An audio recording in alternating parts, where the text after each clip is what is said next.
touches. There was a left to the body.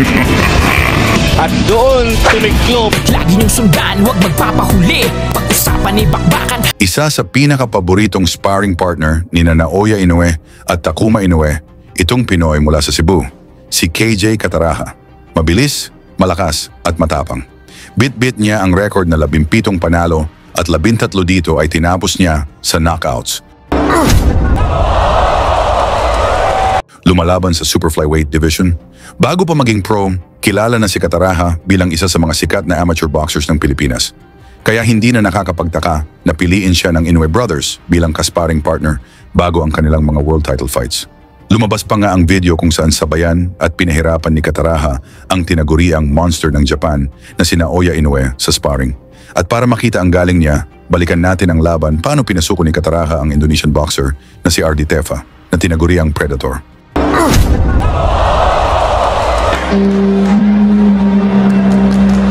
Dumayo pa siya sa Pilipinas para lapain daw ang batang Pinoy. Sa round 1, agresibo agad si Teffa pero hindi natinag si Cataraha at nagpakawala ng malilinis na counter.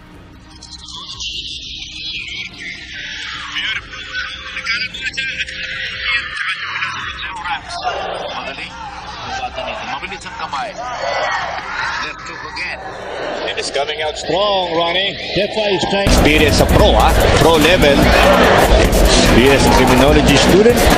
The son of a tricycle driver. Itong si Cataraha. Kaya gusto niyang maiahon ang kanyang pamilya. Alam mo na, people from, very poor background. Cataraha, he hurt Teffa. Oh, but Teffa connected with a good right.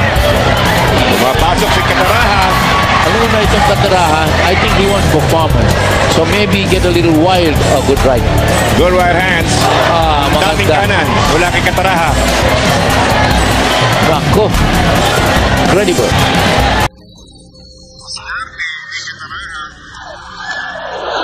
It's coming up.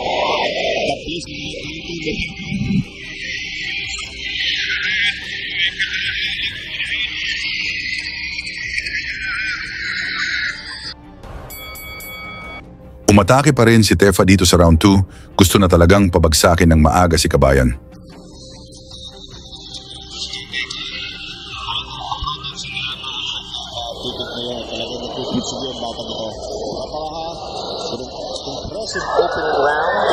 Oh, good. Cracking left. Oh, Cracking right hand. But Teffa is tough. Matapang si Teffa. Matapang. Pero this is good for round. Probably. And clearly, he has a long way to go. Oh,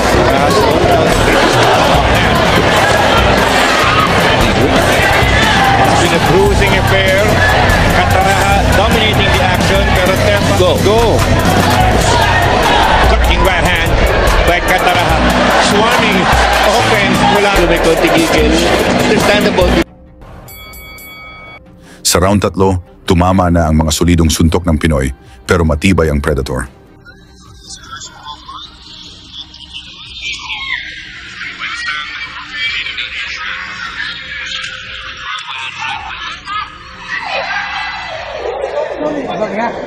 Okay.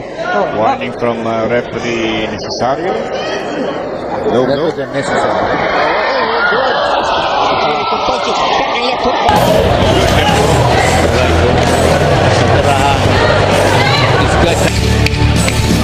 Teffa, he wants to bully Cataraha. Eh, nag-gusto baka makachamba.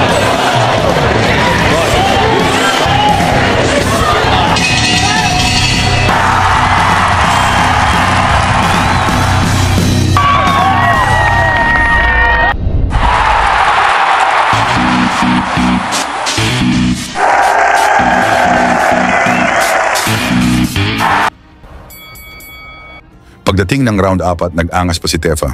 Pinaikot-ikot ang kamay pero sinabayan siya ni Cataraha. Going up against RD Teffa of Indonesia. In command si Cataraha all throughout. Pero lumalaban pa rin si Teffa. Very awkward style. London style yun, no? Pinipilit mahuli ni Cataraha ng magandang counter. We are scheduled for 6 rounds. Ito ay mga flyweights. Good left hook again by Kataraha. Mabilis naman ang fight. Kanan na yun, no? Tefa holding his ground.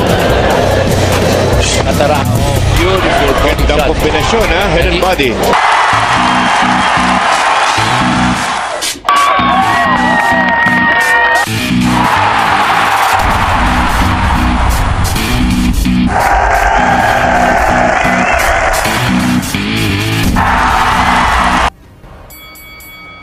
Sa round 5, matindi ang palitan ng suntok, parehong gustong makuha ang impresibong panalo. People are so friendly and courteous, always willing to help. The ambience is very family-like. Oo. Kataraha into man. The amateur standout. Oh, you can't do that. Welcome to the program. Kataraha uses the skills. The left hook is there. Combination punching is there. Roll right hand by Tefa. Tefa gusto. Roll. Good. Uppercut, but it's the can take the punch. Oh, like I said, Okay, naramdaman niya. Delayed effect of the left hook. Nasaktan ni Kataraha si Tifa ngunit napakatibay pa rin ito.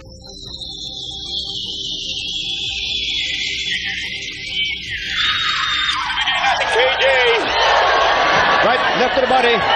At mukhang nang lalambot na si Tefa. yeah. He's like Zeppelin. He's like Zeppelin now. Glassy-eyed na ang Indonesia para good left to the body by Kataraha. Left hook by Kataraha. The flip. To come in so he can prevent him from finding room to punch. Oh, you're He's hurt. He's hurt. He is hurt, but he's still throwing punches. Matapang ang Indonesian fighter but he appears to be ripe for a knockdown. Good right. What a fight. Right hand. Unbelievable.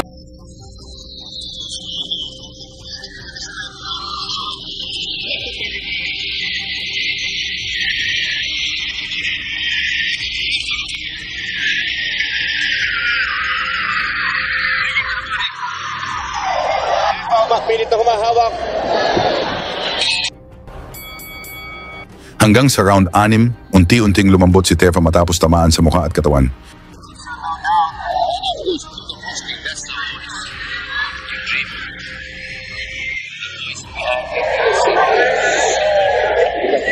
Nice action, round number 6. Kataraha in the white trunk. Napapansin natin ang birada ng kanyang left hook.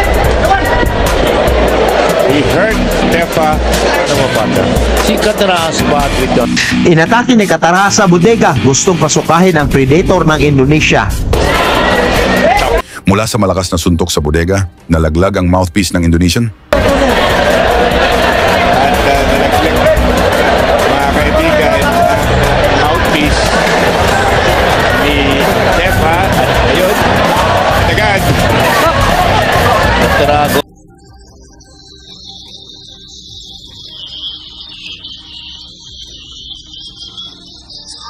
At sa sumunod na tira sa katawan, bumagsak na ang Predator at doon na natapos ang laban. Kataraha. Tingnan natin muli ang finishing touches. There was a left body. At doon tumiklop. Anong masasabi ninyo sa performance ni KJ Kataraha?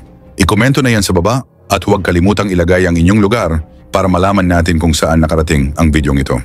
Lagi niyong sundan, huwag magpapahuli. Pag-usapan ni bakbakan, balita niya at laban. Mga Pinoy na di nagpapagapi. Salamat sa mga suporta na lagi nandyan.